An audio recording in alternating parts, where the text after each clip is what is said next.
Ayan, nagbida-bida na naman si Sayad. As usual, sisi na naman ng gobyerno. Akala mo naman, hindi siya part ng government sa bagay. Wala nga pala tayong VP. So, anyway, ayan daw, failed. Dapat daw, i-confront daw ang gobyerno doon sa, yung nga, failure sa sa proteksyon ng mga estudyante natin.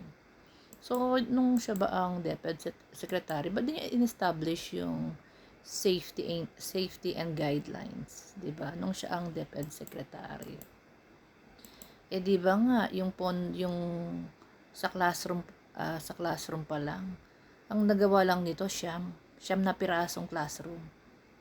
Actually hindi nga ginawa eh. Tapal-tapal lang yung mga kailangan lang i-renovate. 'Di ba siyam lang nga ang nagawa. Tapos ngayon nagbibida-bida. Hindi ko alam saan napunta yung pondo. Hindi lang yun. Yung curriculum na sila-sila lang ang gumawa, walang kwenta. Kaya nagkagulo-gulo po ang DepEd. Alam kaya masasabi niya? Tapos hingi ng pera. During DepEd Secretary to, humingi ng karagdagang pondo. Saan niya dinala? Yun, ninakaw niya. Ninakaw po. Tapos ipapakain pa sa mga bata, inaamag na Nutriban, mga may tinapay pa, may sirang laptops. Tapos ito nagbida-bida na naman. Sinisisi mo ang gobyerno. Yung failure na maprotektahan. Isolated yan. Bakit hawak ba ng gobyerno ang utak ng mga tao ngayon? Kahit nga ako hawak ba ng gobyerno ang utak ko? Kung ano naiisip ko? Kung ano ang mga pinapanood ko, lalo na ngayon? Upgraded. May AI pa. 'Di ba? Not like kagaya nung 80s, 90s. Ano lang po, television lang po tayo that time.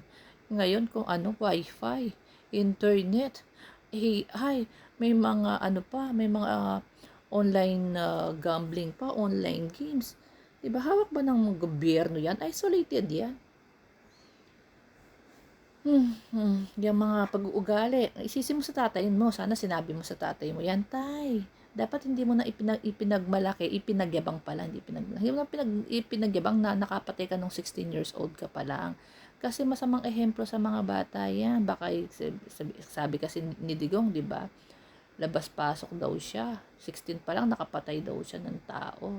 At labas-pasok daw siya. Parang walang pagsisisi. Tapos ano yan? Pinagyayabang niya yung pag-hit-hit niya ng Mary Jane. Pinagyayabang niya yung pambababae niya. Pinagyayabang niya yung pagpatay niya, pag-utos ng pagpatay. Dapat doon pa lang binawalan mo ng tatay mo, sa bagay si hindi rin eh. Pinagyayabang niya na ano ba yung napaka-bad influence nitong pamilya na ito, no? Yung sabihin ba naman sa mga lalaki na wag mag-girlfriend na lang daw para daw walang sabit, kagaya daw ni Digong, yung tatay niya. Girlfriend. Yan, nag-away-away sila sa labas ng ICC, sabi niya. Tumatawa pa siya noon. So, ginagawa nilang nino-normalize nila yung mga kaimoralan nila. Yung pag-iiyot, skabechi, yung paggamit, 'di ba? Yung mga pagpatay na ganyan, tatay niya ginagawa pang biro, 'di ba? Yung RAPE. Ano sabi niya? Kapag maganda, sa Davao kapag maganda, RAPE na yan. Tawanan ng mga Davaoenyo. Tawanan ng mga DDS. Tuwang-tuwa pa sila kaya napakataas po ng ng rate ng RAPE na yan sa Davao. Number 1 sila sa buong Pilipinas. Tapos pinagtawanan niya pa yung babaeng biktima, 'di ba, na ibang lahi. Dapat daw nauna siya. Tama ba 'yun? Tapos itong si Sarah, yan Wala sila magandang hindi sila magandang model para hindi lang sa mga kabataan, sa lahat ng bata man yan, teenager, matanda. Yung mga itinuturo nilang kalaswaan sa mga tao. Tapos ngayon isisisi nyo sa gobyerno. mo nagpunta ng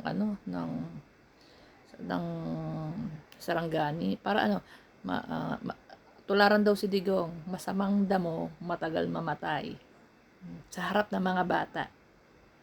Sa harap po ng mga bata. Masamang damo, matagal mamatay para daw si Digong. Di ba? Tapos yung pambubuli nila, they are bullying. They are bullied. Yeah, sila magkakapatid. Di ba?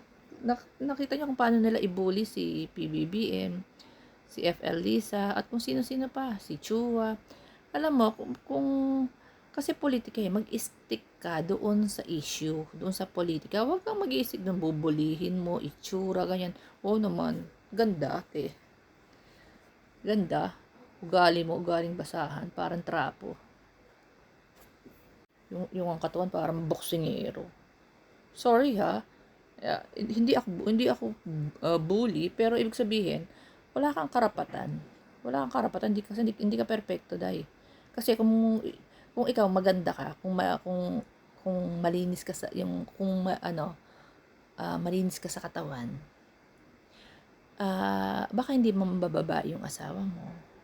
Baka maganda ang pamilya niyo ngayon, di ba? Baka okay kayo mag-asawa, kaso hindi eh. Alam naman natin, di ba? May problema sa hygiene. Di yata nagtututbrush itong si Kidna. Nakita ko yung video eh. Nung pandirihan siya ng asawa niya. Nabahuan sa hininga. Yun lang. Diba? Pag magpakatotoo, wala kang achievement. Wala kang achievement. So, wala kang right para i-confront daw ang gobyerno. Isolated yan. Lahat ng mangyayari sa kalsada isisisi sa gobyerno. Hello? Utak mo. Sabagay, sila lang naman maniniwala sa'yo. Sila na lang ang naniniwala sa'yo. Diba? Pupunta kang Sarangani, wala kang dalang ayuda, tapos sasayawan mo lang sila, tapos pasasayawin mo po sila ng macho dance. Ano pinamigay niya? Ganyan po kaliit na sweet corn na nasa stick. Tapos sayaw siya ng ganyan. Maligaya na mga didi sa ganyan. Maligaya na sila sa mga ganyang katangahan nila.